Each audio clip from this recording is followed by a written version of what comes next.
చంద్రబాబు పరిపాలన చీకటి అధ్యాయంగా చరిత్రలో నిలిచిపోతుందని మాజీ మంత్రి సీదిరి అప్పలరాజు అన్నారు. మెడికల్ కళాశాలలతో పాటు ఆరోగ్యశ్రీని కూడా ప్రైవేట్ పరం చేస్తున్న కూటమి ప్రభుత్వం పేద విద్యార్థులకు వైద్య విద్యని దూరం చేయడమే కాకుండా పేదలకు వైద్యం అందకుండా చేస్తోందని మండిపడ్డారాయన. అమ్మకానికి ఆంధ్రప్రదేశ్ అనే పరిస్థితిని నేడు చంద్రబాబు ప్రభుత్వం తీసుకువచ్చిందంటున్న మాజీ మంత్రి సీదిరి అప్పలరాజుతో మా ప్రతినిధి సునీల్ ఫేస్ టు ఫేస్. రాష్ట్రంలోని 10 మెడికల్ కాలేజీలను ప్రైవేటు పరం చేస్తూ కేబినెట్ నిర్ణయం తీసుకుంది. అయితే ప్రభుత్వం తీసుకున్న ఈ నిర్ణయంపై భారీ ఎత్తున విమర్శలు వెలువెత్తున్నాయి. ఇదే అంశానికి సంబంధించి మనతో మాట్లాడడానికి మాజీ మంత్రి డాక్టర్ సీదిరి అప్పలరాజు ఉన్నారు. సార్ చెప్పండి, ఏకంగా ఒకేసారి 10 మెడికల్ కాలేజీలు ప్రభుత్వ పరం నుంచి ప్రైవేటు పరం చేస్తున్నారు, దీన్ని ఏ విధంగా అంటారు? నిన్న కేబినెట్లో తీసుకున్నటువంటి 2 నిర్ణయాలు ఆంధ్రప్రదేశ్ చరిత్రలో ఒక చీకటి అధ్యాయానికి తెరలేపాయని నేనైతే భావిస్తూ ఉన్నాను.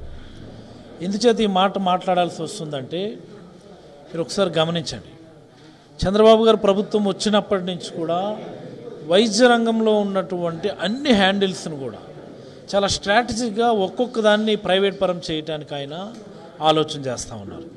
అందులో మొదటిది నియోజకవర్గ స్థాయిలో పీపీపీ మోడ్లో హాస్పిటల్స్ ఇస్తామని, అలాగనే మెడికల్ కాలేజీలను ప్రైవేట్ పరం చేస్తామని, ఆరోగ్యశ్రీని ప్రైవేట్ ఇన్సూరెన్స్ కంపెనీలకు ఇచ్చేస్తామని, ఎలక్ట్రానిక్ హెల్త్ రికార్డ్స్ని మెయింటైన్ చేసేటటువంటి వాటిని ఆ డిజిటల్ హెల్త్ సెంటర్స్ అనేవో వాళ్ళకి ఇచ్చేస్తామని, ఇలా చూస్తే ప్రభుత్వ ఆస్తులను ప్రైవేట్ పరం చేయటంలో చంద్రబాబు గారు చాలా నిష్ణాతులు.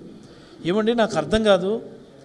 8,400 కోట్ల బడ్జెట్తో జగన్మోహన్ రెడ్డి గారు 17 మెడికల్ కాలేజీల నిర్మాణానికి ఉపక్రమించి అందులో ఒక 2,500 కోట్ల ఎక్స్పెండిచర్ పూర్తి చేసి 5 మెడికల్ కాలేజీలు పూర్తి చేసి మెడికల్ కాలేజీలు ప్రారంభించి ఆ తదుపరి అకాడమిక్ ఇయర్స్ అంటే 24-25లో ఒక 5, 25-26లో ఒక 7 మెడికల్ కాలేజీలు ప్రారంభించే విధంగా ఫైనాన్షియల్ టైప్స్ చేస్తే ఇప్పుడు వచ్చినటువంటి ప్రభుత్వం మా దగ్గర అంత ఫైనాన్స్ లేదు, అంత బడ్జెట్ లేదు అని చెప్పి ఆపేస్తారా? మీరు 15 నెలల కాలంలో 2 లక్షల కోట్లు అప్పు చేశారు కదా. ఇంకా రిమైనింగ్ ఎక్స్పెండిచర్ మెడికల్ కాలేజీలకు సంబంధించి కేవలం ఎంత? 6,000 కోట్లు. ఒక 6,000 కోట్లు మీరు తెచ్చినటువంటి 2 లక్షల కోట్లలో స్పెండ్ చేయలేరా? స్పెండ్ చేయలేరని అనుకుందాం. పోనీ 2 లక్షల కోట్ల మీద అదనంగా ఇంకొక 6,000 కోట్లు అప్పు చేయండి, పూర్తి చేయండి, ప్రజలకు అంకితం చేయండి, పేద విద్యార్థులకి నాణ్యమైనటువంటి వైద్య విద్యను ఫ్రీగా ఇవ్వండి. ఆ రోజు మీరు ఏం చెప్పారు? జగన్మోహన్ రెడ్డి గారు ఏమో ఒక 50% సీట్లు ఈ కొత్త మెడికల్ కాలేజీల్లో సెల్ఫ్ ఫైనాన్సింగ్ సీట్లకి ఇస్తాము, తద్వారా మెడికల్ కాలేజీల మెయింటెనెన్స్కి ఇబ్బంది ఉండదు అన్నట్టు డిజైన్ చేస్తే లోకేష్ గారు చెప్పారు ఆయన పాదయాత్రలు.